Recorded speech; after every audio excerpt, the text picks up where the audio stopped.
Bon dimanche, chers frères et sœurs, et nous allons maintenant lire l'évangile du 14e dimanche du temps ordinaire et suivra un bref commentaire de cet évangile.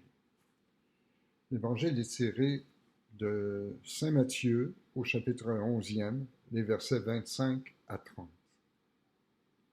En ce temps-là, Jésus prit la parole et dit: Père, Seigneur du ciel et de la terre, je proclame ta louange. Ce que tu as caché aux sages et aux savants, tu l'as révélé aux tout petits. Oui, Père, tu l'as voulu ainsi dans ta bienveillance. Tout m'a été remis par mon Père. Personne ne connaît le Fils sinon le Père, et personne ne connaît le Père sinon le Fils, et celui à qui le Fils veut le révéler. Venez à moi, vous tous qui peinez sous le poids du fardeau, et moi, je vous procurerai le repos.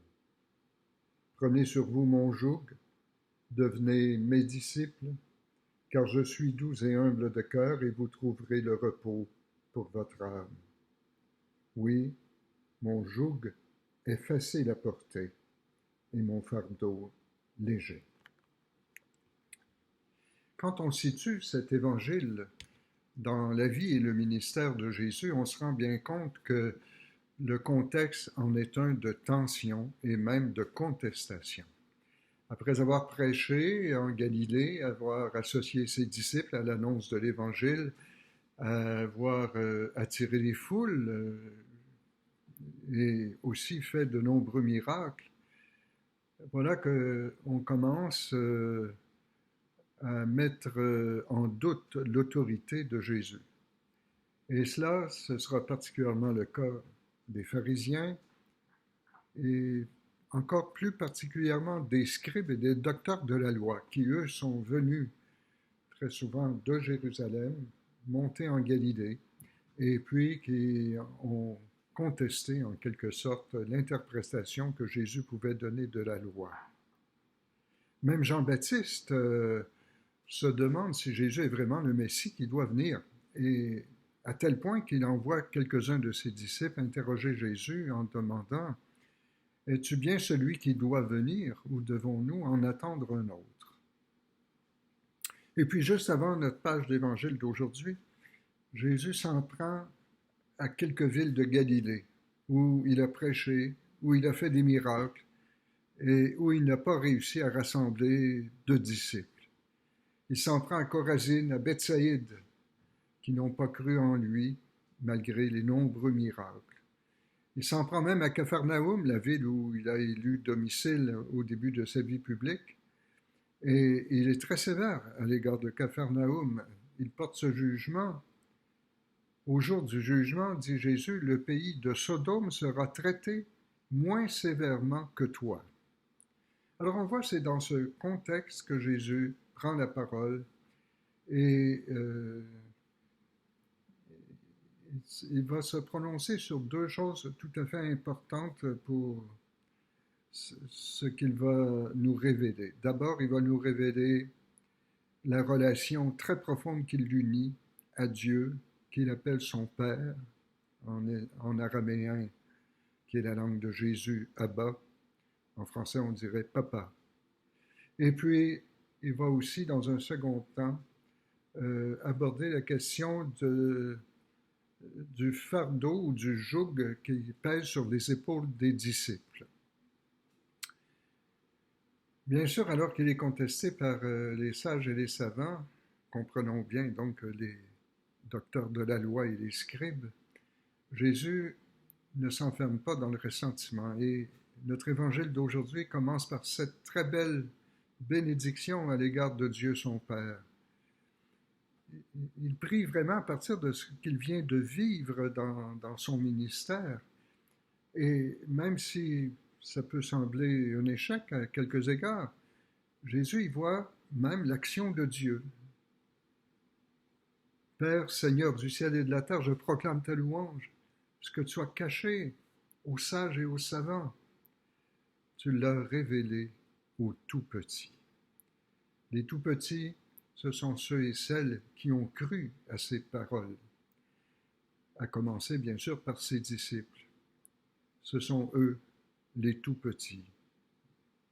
Les mystères du royaume des cieux leur ont été révélés. Et cette révélation, en même temps, porte en elle la révélation de qui est Dieu pour nous et qui est Dieu pour Jésus. Et il commence par dire, c'est frappant, en quelques lignes, 5 fois le mot Père revient pour parler de Dieu. Et alors, il commence en disant, tout m'a été remis par mon Père. Tout m'a été remis par mon Père. On voit qu'il y a une identité profonde entre le Père et Jésus lui-même. Dans tout l'Ancien Testament, vous savez, jamais quelqu'un ne s'est-il adressé à Dieu en l'interpellant et en lui disant « Père ». Le nom même de Dieu pour les Juifs de l'Ancien Testament ne peut être prononcé tellement il est grand, tellement il est au-delà de tout, tellement il est redoutable. Et encore aujourd'hui, lorsqu'une personne de confession foi juive lit un texte de la Bible, elle ne prononce jamais le nom de Dieu. Et lorsqu'elle arrive sur ce nom, elle va utiliser une autre expression, elle va dire le Saint, l'Éternel, mais et puis tout de suite ajoute comme une petite prière, une louange, béni soit-il. Hein? Alors, vous voyez, dans tout l'Ancien Testament et pour les Juifs du temps de Jésus, donc, appeler Dieu directement Père, c'était presque de l'ordre du blasphème. Une telle identification, donc, de Jésus à Dieu lui-même était tout à fait impensable pour les Juifs de l'époque, comme elle l'est encore aujourd'hui. Et c'est là la révélation faite aux tout petits et cachée aux scribes et aux docteurs de la loi. Tout m'a été remis par mon Père, dit Jésus. Il connaît le Père et le Père le connaît. Lui seul est capable de nous révéler qui est le Père. Et puis on passe à la deuxième partie de notre évangile. Venez à moi, vous qui peinez sur le fardeau. Quel est donc ce fardeau? C'est bien celui de la loi de Moïse que défendent et imposent les scribes et les docteurs de la loi avec leurs centaines d'obligations. Je vous procurerai le repos, dit Jésus. Oui, mon joug est facile à porter et mon fardeau léger. Tel est bien le cas pour les disciples de Jésus. La loi nouvelle se résume en 2 commandements qui n'en font qu'un, dit Jésus, l'amour de Dieu et du prochain.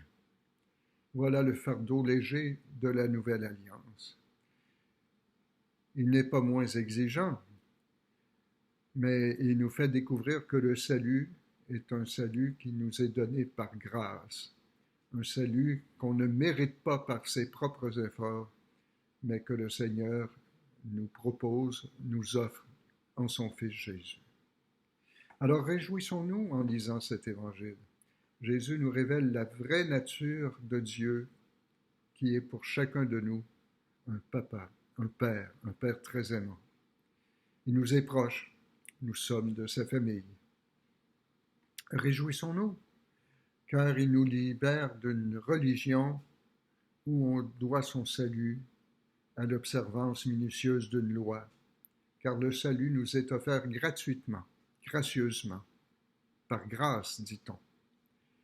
Et le fardeau imposé à ceux et celles qui viennent à Jésus, qui sont ses disciples, ceux d'hier comme ceux d'aujourd'hui, eh bien, ces tout petits à qui les mystères du royaume sont révélés, eh bien, ce fardeau de disciples, ce joug que portent les disciples de Jésus est bien léger.